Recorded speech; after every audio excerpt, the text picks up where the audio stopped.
Graça e paz, irmãos. É bom estar de volta aqui com os irmãos nessa noite. Vamos abrir as nossas Bíblias. Como o pastor Wagner disse, desde ontem nós temos trabalhado o texto de Gênesis 1, capítulo 1, versículo 26 em diante. Eu gostaria de ler uma parte a mais hoje no capítulo 2. Temos tentado estabelecer a ideia de que a família, ela não foi criada num acaso, ela não foi feita por uma obra de interesse humano.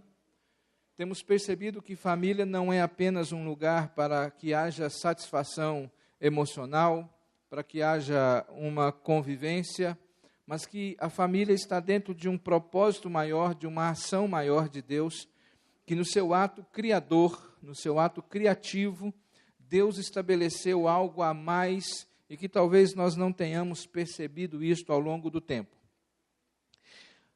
Ao ler esse texto de Gênesis 1, versículo 26 em diante, nós nos deparamos com o fato de que toda a criação foi feita pela palavra de Deus, Deus dizendo haja e as coisas vieram à existência, mas que nenhuma das coisas criadas até a chegada da criação da humanidade foi feita à imagem de Deus. Apenas a humanidade foi criada à imagem de Deus, e nós temos definido o fato de que a criação à imagem de Deus significa que Deus nos fez para representá-lo. Que criação à imagem de Deus significa que nós representamos Deus dentro da obra criada. Ao nos fazer a sua imagem, Deus está nos criando como representantes dele. E ao nos fazer a humanidade, macho e fêmea, Ele faz a humanidade com a possibilidade de procriar, de crescer, de desenvolver e, como criação, representar Deus dentro de tudo aquilo que havia sido criado. E também percebemos nessa narrativa que apenas a humanidade recebeu, como diz o versículo 28, a bênção do Senhor. Todo o restante da criação recebeu a aprovação do Senhor. É muito bom. É bom o que eu fiz. O sol cumpre com o objetivo para o qual ele foi criado. As plantas cumprem a razão para a qual foram criadas. As águas cumprem o objetivo para o qual foi criada. Os peixes cumprem o objetivo, o propósito para o qual foram criados. Esse é o sentido de bom. Bom no sentido de propósito, de objetividade, não bom no sentido moral. Porque não dá para entender como é que o sol pode ser bom no sentido moral. Mas ele é bom, porque ele cumpre o objetivo para o qual foi criado. Usei aqui o exemplo de manhã do copo d'água.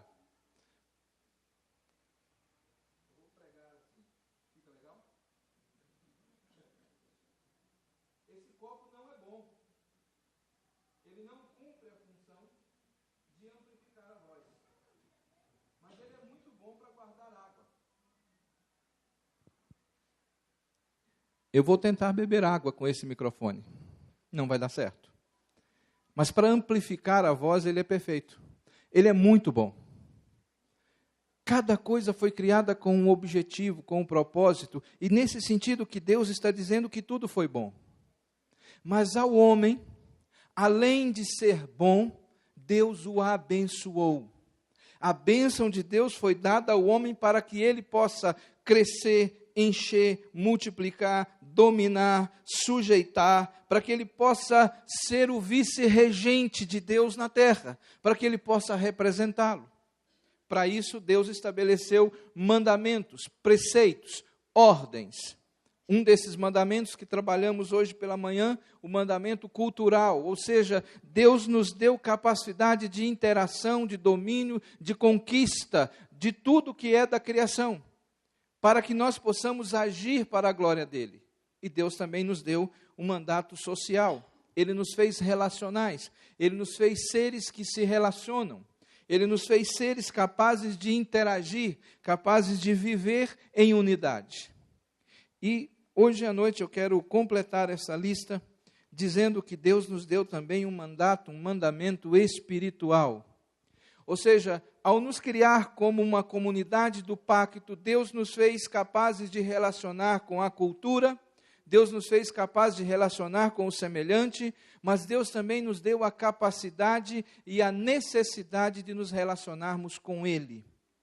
Isto tudo Ele está fazendo tendo como base, como princípio, a família. É na família que essas coisas acontecem. É quando Ele cria o primeiro casal que Ele estabelece esses níveis de relacionamento. Nada disso ocorre sem a criação do homem, mulher, macho e fêmea. E é interessante, eu não sei se você observou, mas no versículo 1 do capítulo 1 de Gênesis, olha só como diz: no princípio criou Deus os céus e a terra. E aí ele vai contar isto, parece-me que a intenção é contar a coisa de cima para baixo. Como eu disse ontem, capítulo 1 e 2 de Gênesis são duas narrativas do mesmo fato. Mas quando você observa o capítulo 2, no capítulo 1, no capítulo 2, a partir do versículo 4, ele diz que esta é a gênesis do céu e da terra quando foram criados. Quando o Senhor criou tudo. Quando Ele fez todas as coisas. Aqui ele está falando do princípio, quando Deus criou os céus e terra. E agora ele vai falar do princípio de novo.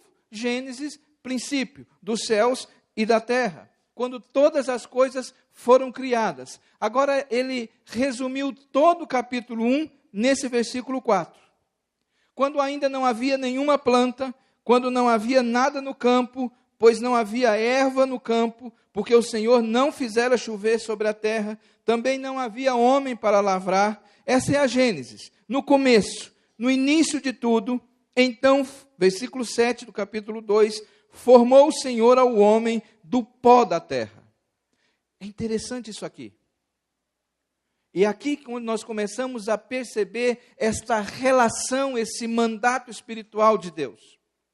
Porque com um pouquinho de curiosidade você percebe no capítulo 1 que sempre que Deus agiu de forma criadora, Ele está dizendo: haja, é impessoal, faça, aconteça, venha à existência.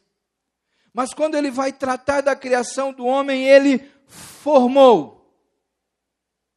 Não houve haja homem, haja mulher, mas fez. Estabeleceu-se um contato. Deus fez uso de uma matéria-prima, Ele botou a mão, Ele fez, Ele não apenas falou, Ele não apenas trouxe a existência, mas Ele formou. Formou o homem do pó da terra, soprou-lhe nas narinas, e o homem passou a ser alma vivente. Quando Deus criou os animais, Ele apenas disse: haja, e eles já começaram a existir, respirando e tudo mais. Mas ao homem, quando Deus forma, Ele forma de uma maneira específica. Sopra-lhes o seu espírito. Sopra-lhes o espírito e ele passa a ser alma vivente. E então plantou o Senhor um jardim no Éden, na direção do Oriente, pôs nele o homem que havia formado, o homem que ele havia feito. E do solo fez o Senhor brotar toda a sorte de árvores, agradáveis à vista e boas para alimento. Também a árvore da vida, no meio do jardim, e a árvore do conhecimento do bem e do mal. Saía do jardim do Éden para regar o jardim um rio, e dali se dividia, repartindo em 4 braços. O primeiro chamava-se Pison, que é o que rodeia a terra, de Avilá, onde há ouro, e o ouro de lá é muito bom. Também se encontram lá o bidélio e a pedra de ônix. O segundo chama-se Gion, que é o que circunda a terra de Cush. O nome do terceiro é Tigre, é o que corre pelo oriente da Síria, e o quarto é o Eufrates. Tomou, pois, o Senhor Deus ao homem e o colocou no jardim do Éden para o cultivar e o guardar. Aqui está o mandato cultural. Deus coloca o homem para que ele possa cultivar e guardar. Cultivar, como eu disse aos irmãos no sábado, é cultura. É tudo que nós construímos a partir do que Deus criou para nós. Quando o engenheiro constrói uma ponte ou quando ele faz uma torre, é cultura. Ele está cultivando. E o Senhor lhe deu esta ordem: de toda a árvore do jardim vocês comerão livremente. Se lembra que no capítulo 1, ele disse: olha, vocês vão multiplicar, encher, dominar, sujeitar, cuidar, e de todas as árvores do jardim eu vos dou como mantimento. Em outras palavras, Deus está dizendo: busquem em primeiro lugar o que eu estou mandando, e o resto eu cuido de vocês. É mais ou menos isto. Todas as árvores do jardim vocês comerão livremente, exceto esta. Esta aqui é do conhecimento do bem e do mal, dela não comerás, porque no dia em que dela comerdes, certamente morrerás. Meus amados, o mandato espiritual é quando Deus estabelece a possibilidade de relacionamento com Ele. O relacionamento com Deus é estabelecido de cima para baixo. É Deus quem estabelece a necessidade de relacionar-se com Ele. Essa necessidade não nasce em nós, é dada por Ele. É Ele que nos fez esse ser carente dEle. É Ele que fez em nós a fome, a sede e o desejo de se relacionar com Deus. É Deus que nos deu isto. E por mais que nós venhamos a pecar, e por mais que nos distanciemos de Deus, sempre faremos na consciência de que distanciamos de Deus porque não queremos tê-lo, mas jamais perdemos de vista que nós precisamos de alguma coisa religiosa. O ser humano, ele é religioso na sua essência. Onde quer que você vá, independente de cultura, de hábito, de civilização ou não, onde quer que você encontre um ser humano, você encontra alguém que tem um sistema de adoração. Seja um sistema de adoração organizado ou não, seja um sistema de adoração que tenha uma prática organizada ou não, mas ele tem uma fé, ele tem algum tipo de sentimento religioso, porque Deus é quem nos colocou isto. Não há como fugir disto. Até mesmo o ateu que professa, aquele ateu filosófico, convicto, não aquele ateu que na hora do aperto diz: ai meu Deus do céu, socorro. Não esse ateu, mas o ateu filosófico, convicto, até ele é religioso. Porque a não convicção em Deus é uma forma religiosa de negar Deus. Até isto é uma forma religiosa. Ele usa uma forma religiosa que o próprio Deus colocou nele para negar a Deus. Porque ele não quer sujeitar-se a Deus. Não há por onde fugir, não há para onde correr. Esse mandato espiritual que Deus nos deu, é um mandato que Ele faz para que a relação entre Criador e criatura seja estabelecida, e nesta relação de Criador e criatura, todas as coisas sejam boas, funcionem de acordo com o propósito original de Deus. Quando Deus então estabelece que a nossa casa, a nossa família, o primeiro casal, seja um casal que tenha uma relação com Deus, não é para só o bem-estar da família, mas é para o bem-estar de toda a comunidade, de toda a criação em sua volta. Nesse sentido, a família torna-se o ponto inicial de toda a bênção de Deus para a criação. Nós, como família cristã, temos que reconhecer e lembrarmos que nós somos a fonte primária de bênçãos de Deus para toda a terra. A família cristã, a família que serve ao Senhor, ela é fonte primária. É da nossa casa que emana a bênção de Deus para toda a terra. É isso que Deus está dizendo a Abraão. Sai da sua casa, da sua terra, da parentela e vá para um lugar que eu te mostrarei, e em ti serão benditas todas as famílias da terra. Aqueles que te abençoarem, eu abençoarei, e os que te amaldiçoarem serão amaldiçoados. A família cristã precisa compreender isso, amados. Nós somos a fonte primária. É quando Deus nos abençoa que Ele abençoa os demais. Porque a bênção de Deus é uma coisa interessante, que não tem como Deus abençoar de forma isolada. Não é possível Deus abençoar alguém sem que isso respingue em outras pessoas. Tente imaginar. Como é que Deus abençoa a minha vida sem que isso respingue na vida das pessoas que convivem comigo? E essa bênção de Deus alcança gente que você jamais imaginou. Quando, por exemplo, Deus te abençoa e te dá um bom emprego, você vai ter um bom salário, você vai consumir. Muitas pessoas, de alguma maneira, receberão o respingo da bênção que Deus te deu. Nós geralmente não raciocinamos isto. Geralmente nós não racionalizamos isto. Mas não há possibilidade de Deus abençoar a sua vida, abençoar a sua família, sem que outras pessoas sejam abençoadas também. Por isso é que a palavra de Deus nos chama de abençoadores. Paulo diz aos Romanos que nós somos abençoadores, que onde quer que estejamos, nós abençoamos os outros. O mandato espiritual é dado para que eu e você nos relacionemos com Deus. E nesse nível de relacionamento com Ele, Ele vai abençoar toda a obra criada. O que é que Deus exige nesse mandato espiritual? Duas coisas são colocadas por Deus aqui como exigência nesse mandato. Primeiro, obediência. E segundo, adoração. Deus estabelece a Adão e Eva, antes de qualquer coisa, que eles sejam obedientes. Tomou, pois, o Senhor, colocou o homem no jardim, lhe deu o objetivo, o propósito de existência, e imediatamente lhe disse, lhe deu esta ordem.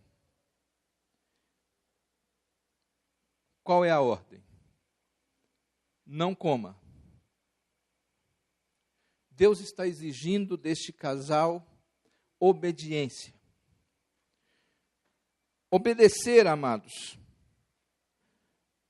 é muito mais profundo do que nós, às vezes, preceituamos por aí.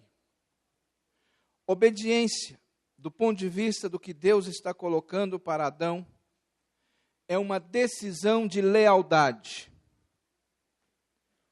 Obediência não é apenas cumprir ordens, porque você pode cumprir ordens a contragosto. Você pode fazer muitas coisas que não seja da sua vontade. Em muitas circunstâncias da vida, nós obedecemos por obrigação. No trabalho, por exemplo, o chefe te dá uma ordem, você obedece. Mas isso não é coração. Você obedece por obrigação. Obedecer, então, não é simplesmente cumprir regras. Obedecer não é apenas cumprir ordens. Obediência é decisão de lealdade. É isso que Deus está estipulando a Adão. Você vai decidir se será leal ou não. Se o seu coração é completamente meu ou não. Isso é obedecer. Obediência é essa decisão de lealdade ao Senhor. Porque acontece aqui uma situação, amados, que nós precisamos entendê-la de forma bem clara. Nós temos um homem e uma mulher criados à imagem de Deus, feitos para glorificar a Deus, para representar Deus. Eles são perfeitos, eles são puros, eles são limpos, eles não têm nenhuma contaminação. Como é que eles pecam? Eu sei porque eu peco. Porque eu já tenho a deformidade, eu já tenho a imperfeição do pecado. Então, para mim, pecar é natural. Mas para Adão e para Eva, o pecado não é natural. O natural é a obediência, é a santidade. Como que pessoas santas e perfeitas erram?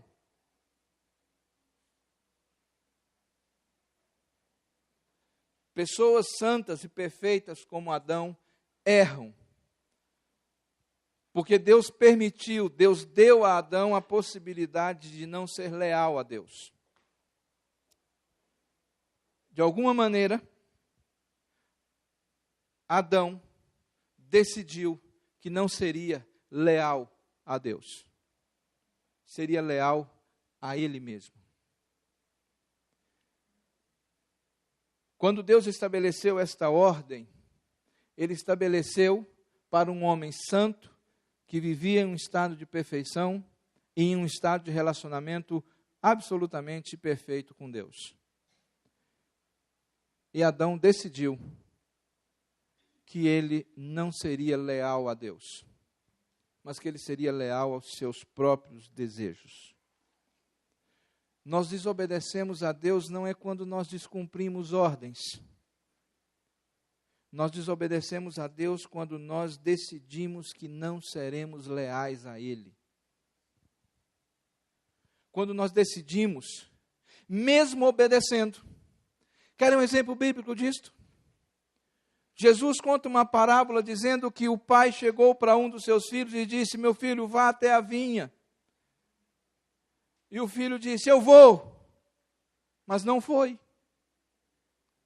E o outro pai disse: vai lá. E ele disse: eu não vou, mas foi. E Jesus pergunta: quem é que foi obediente? O que disse que iria e não foi? Ou o que disse que não iria e foi? Conhece essa passagem? A questão é lealdade. Não é cumprimento de regras. O que temos que ensinar em nossa casa aos nossos filhos, os maridos, como chefes de casa, precisam ensinar às suas esposas, aos seus filhos, é que nós não precisamos ser apenas, não precisamos e não podemos e não devemos ser apenas seguidores de regras, mas temos que ter um coração leal a Jesus Cristo. O que se exige de nós como família cristã é que sejamos leais ao Senhor. Que diante da opção do pecado, sejamos leais a Ele. Lealdade. Como nós não ouvimos essa palavra dentro do contexto evangélico? Como essa palavra passa distante de nós? Ouvimos muitas palavras, mas lealdade é uma que pouco ouvimos. Porque lealdade pressupõe que somos cúmplices. Lealdade pressupõe que nós testemunhamos, no sentido da palavra martírios do grego. Lealdade pressupõe dar a vida a favor de alguém. Eu sou capaz de morrer porque sou leal.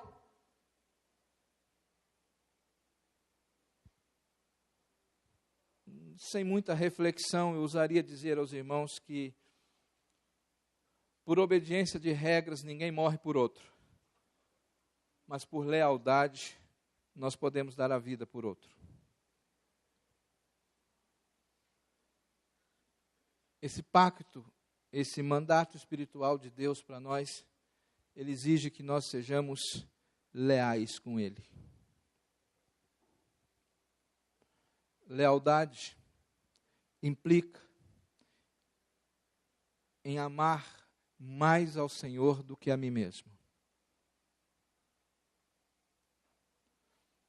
Lealdade implica em que, de maneira alguma, eu vou trair a confiança do meu Senhor. Naquilo que eu gosto, naquilo que eu não gosto, eu vou ser leal a Ele. Amados, precisamos de famílias que sejam leais ao Senhor. Não podemos apenas ensinar nossos filhos a guardar regras eclesiásticas. Temos que ensinar a nossa casa, a nossa família, a ser leal ao Senhor Jesus Cristo acima de qualquer coisa. O mandato espiritual exige de nós isto. Esta lealdade ao Senhor. Deus estabelece essa ordem a Adão, antes de qualquer coisa. Há um livro, eu não sei se ele está em português, mas em português o nome dele seria Escola da Obediência. E nesse livro o autor, ele ressalta o fato de que o primeiro mandamento de Deus não é cantar louvores, não é evangelizar, não é entregar dízimo, não é frequentar igreja, não é amar o próximo. O primeiro mandamento da Escritura é obedecer lealmente a Deus. Está aqui, antes do pecado. E essa é uma coisa interessante, amado. A obediência a Deus não é resultado do pecado. Algumas coisas que a gente acha que só existe por causa do pecado. A gente dá ao pecado um poder excepcional. A obediência precede ao pecado. A obediência não é coisa que eu pratico porque eu pequei. Obediência eu pratico porque Deus é o meu Senhor. É por questão de lealdade, não é por questão de erros. E nem por questão de acertos. Deus está chamando o homem para ser leal a Ele antes que o homem pecasse. Lealdade, então, precede pecado. Lealdade é a essência da relação com Deus. É isso que Deus estabelece para que nós possamos relacionar um com o outro. Há necessidade de lealdade, de obediência. Há necessidade que você e sua esposa sejam leais a mim. E a evidência dessa lealdade é: não coma. Se vocês forem verdadeiramente leais a mim, vocês não comerão. Porque vocês entenderão que tudo que eu fiz para vocês é muito mais importante do que comer. E a decisão do primeiro casal é: vamos ser leais a nós mesmos? Nada de ser leal a Deus.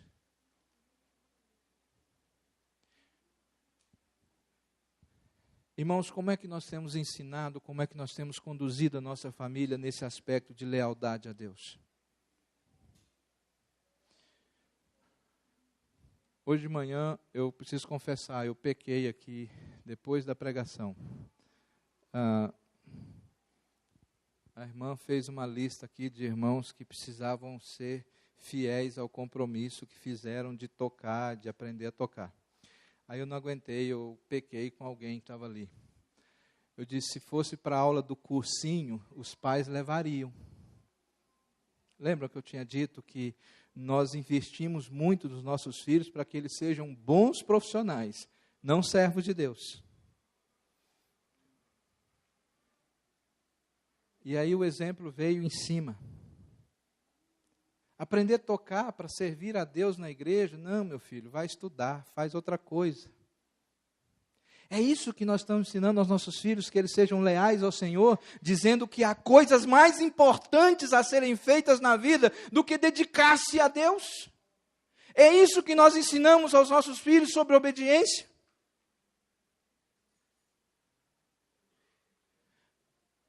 O que é que nós temos passado de lealdade? Sejam leais ao Senhor.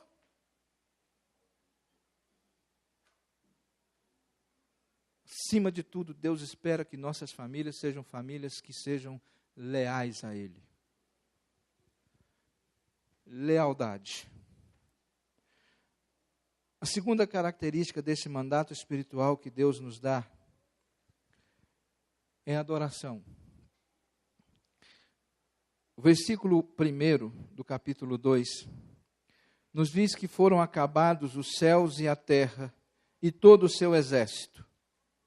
Havendo Deus terminado o dia 7º, a sua obra que fizera, descansou nesse dia e de toda a obra que tinha feito. E abençoou Deus o dia 7º e o santificou, porque nele descansou de toda a obra que como Criador fizera. Há um grande equívoco quanto a essa questão do sábado. As pessoas em geral pensam sábado como um dia da semana, depois da sexta e antes do domingo. Nada mais equivocado, porque nós não sabemos que dia que Deus começou a criar o mundo. Quando eu digo que o dia do descanso é sábado, depois da sexta e antes do domingo, eu estou pressupondo, teologicamente, que Deus começou a construir no domingo. Eu não sei onde eu tenho base para fazer essa afirmação, mas eu estou pressupondo, porque o 7º dia seria o 7º dia depois do domingo, seria o sábado. Mas a Bíblia não está dizendo de dia da semana. O que a Bíblia está referindo-se aqui é ao 7º dia. Ao 7º dia depois que ele começou. Como não havia dias determinados, então é o 7º dia depois que ele começou.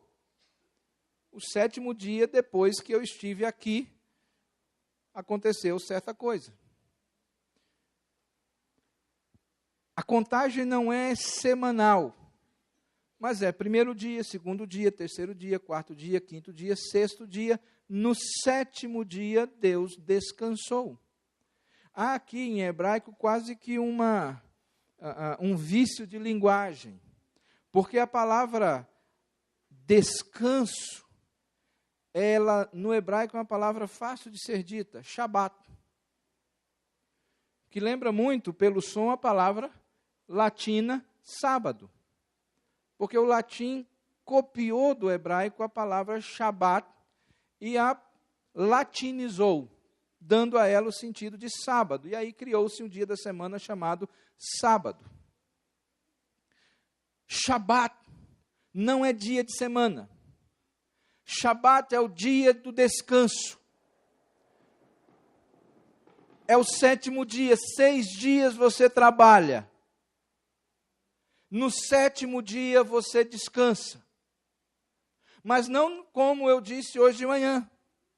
6 dias são meus e um dia é de Deus. Isso é Platão, isso não é Bíblia. Platão é que ensinou para a gente secular e sagrado. Então 6 dias eu dedico a Mamon e um dia eu dedico a Javé. Não é isto. 6 dias você trabalha. E por que é que eu trabalho? Para expressar a glória de Deus que me criou para cultivar e guardar a terra. 6 dias eu trabalho para expressar a Deus a minha gratidão por Ele ter me feito um ser racional, inteligente, capaz de produzir. Louvado seja Ele. Eu vou trabalhar amanhã, segunda-feira, porque Deus me habilitou para isto. Se todo mundo trabalhasse desse jeito, nós seríamos uma outra nação. Porque a bênção de Deus seria para todo mundo. 6 dias eu me dedico a expressar a Deus a minha adoração através da capacidade que Ele me deu de produzir. E um dia eu dedico exclusivamente para me dialogar, relacionar, me aproximar de Deus, não com as obras da minha mão, mas com a obra do meu coração. De maneira que 7 dias por semana eu tenho que adorar ao Senhor.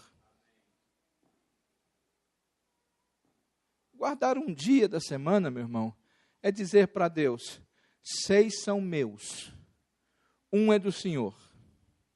E a gente não guarda tanto assim, porque a gente acaba assistindo Faustão, fazendo um futebolzinho, né? A gente acaba não fazendo. Acaba que fica 6-0. para Mamon. Porque o Mamon me suga tudo que ele pode durante a semana. Ele arranca até o último grau de energia que eu possuo. Ele tira de mim todas as forças que eu tenho. E aí chega no 7º dia, eu estou esgotado. E aí o que eu ofereço para o Senhor é um dia cansado, desanimado. Nós temos pecado nesse mandato espiritual porque temos ensinado a nossa família e temos perpetuado essa ideia de que descansar é sentar numa poltrona e botar os pezinhos para cima. A gente até imagina Deus tirando uma folgazinha no 7º dia, ufa, vou ali. Será que onde Deus foi descansar? Em qual seria o paraíso que ele foi para descansar?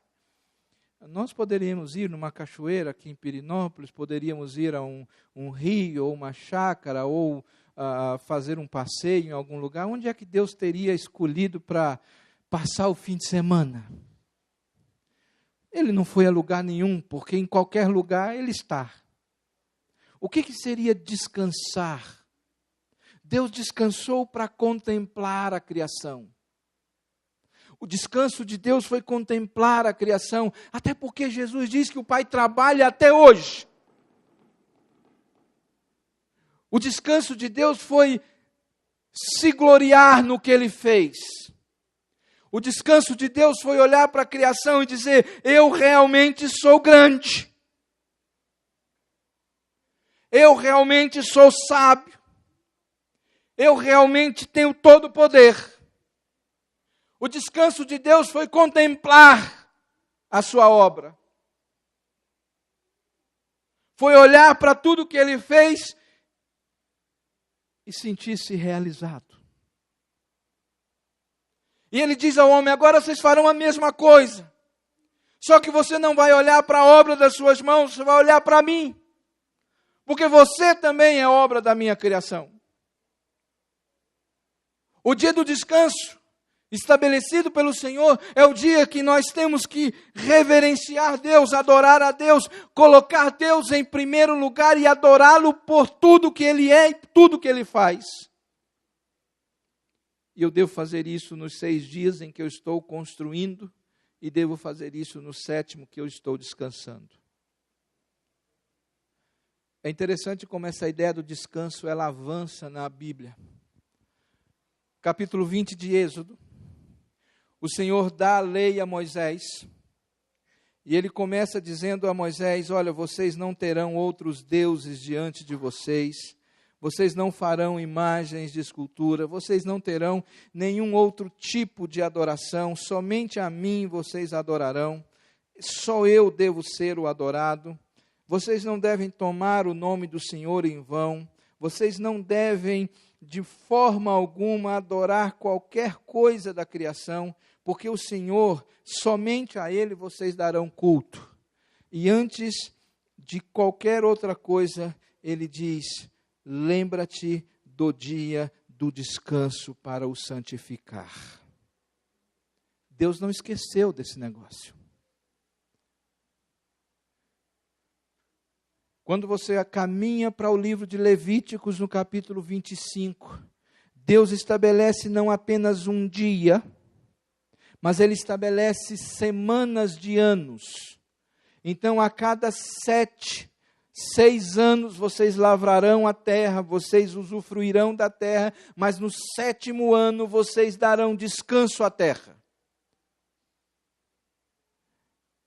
E a cada grupo de 7 semanas, de anos, ou seja, a cada 49 anos estabelece-se um ano, o ano do jubileu, que é um ano aceitável do Senhor, o ano em que o Senhor aceita a nossa oferta para Ele. 49 anos, o 50º, vocês vão descansar. Um ano inteiro sem produção, na dependência do Senhor. E Isaías, lá na frente, no 8º século antes de Cristo, Isaías chama a atenção do povo no capítulo 58, dizendo que eles devem oferecer um jejum que agrada a Deus. E dentro desse contexto, desse jejum que agrada a Deus, quando Isaías vai caminhar para as promessas de Deus, ele diz: se vocês desviarem o pé de profanar o dia do descanso e de cuidar dos teus interesses no meu santo dia, e se chamardes ao descanso deleitoso e dia do Senhor, digno de honra, e o honrares, não seguindo os teus caminhos, não pretendendo fazer a própria vontade, e nem falando palavras vãs, então te deleitarás no Senhor. E eu te farei cavalgar sobre altos da terra, e te sustentarei como herança de Jacó, o teu pai, porque a boca do Senhor o disse. O sábado, o shabat, o descanso, ele é estabelecido por Deus para que nós possamos deleitar no Senhor. É um dia de deleitar, é um dia prazeroso no Senhor, é dia de conversa íntima com o Senhor, é dia de encontro com o Senhor, é dia de se relacionar de forma profunda com o Senhor. E quando fizermos isso, diz o Senhor, quando nós nos deleitarmos nele, ele diz: eu te colocarei e te farei cavalgar sobre os altos da terra. Sabe o que é o curioso isso aqui, irmãos? É que de novo está aparecendo a ideia que apareceu lá em Gênesis 1. Qual que é a ideia de Gênesis 1? Façam isto, multipliquem, encham, dominem e sujeitem. Senhor, mas como é que eu vou comer? Ter que trabalhar esse tempo todo, aí não vai dar certo, como é que eu vou? Calma, eu providenciei todas as árvores do jardim para o seu sustento. Agora Deus está dizendo de novo: descansa em mim, confia em mim, deleite-se em mim. E o que é que eu vou fazer? Eu farei com que você caminhe pelo alto da terra. Jesus vai repetir esse mesmo discurso em Mateus 5. Olhem os lírios, eles plantam, colhem. Salomão, na sua glória, não se vestiu como eles. Olhem os pássaros, plantam, colhem, morrem de fome? Não. Portanto, a conclusão de Jesus é óbvia. Busquem o reino de Deus, façam a vontade de Deus, e estas coisas, não são todas, tá? Não traduza errado a Bíblia. Não são todas as coisas. Mas estas coisas, casa, comida e roupa lavada, Deus garante. Amados, nós sofremos e padecemos neste mundo porque não temos descansado no Senhor. Não somos capazes de confiar e de esperar no Senhor. Não somos capazes de deleitar no Senhor. Por isso temos que correr um pouco mais. Nos afadigamos, nos matamos, adoecemos e morremos correndo atrás do vento, quando deveríamos descansar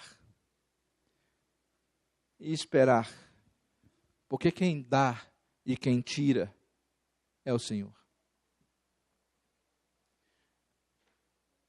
Mas essa ideia do descanso, ela evolui um pouco mais.